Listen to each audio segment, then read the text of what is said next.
Hey everyone, I'm coming to you with a small Target haul I did today. I only had two offers to complete my midweek dash bonus.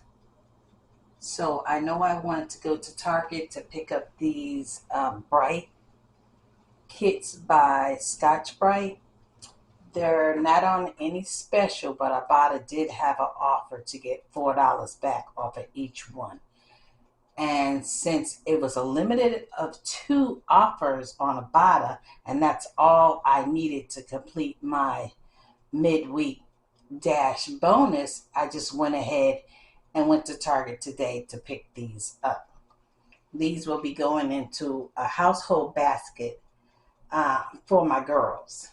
So I thought this would be a great addition to the basket, something different to put in. They cost $7.99 piece. There was no digitals, Target Circle special, anything on them.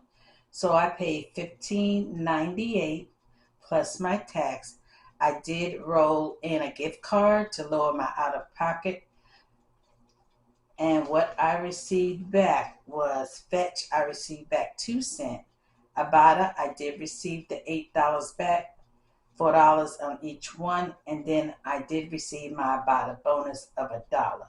So my final cost for this Brite kit was $6.96 or $3.48. And I thought that was a great addition to the gift baskets that I'm giving my girls for Christmas. Well, that's all I have for you today. Until the next shopping video, I'll talk to you guys later. Bye-bye.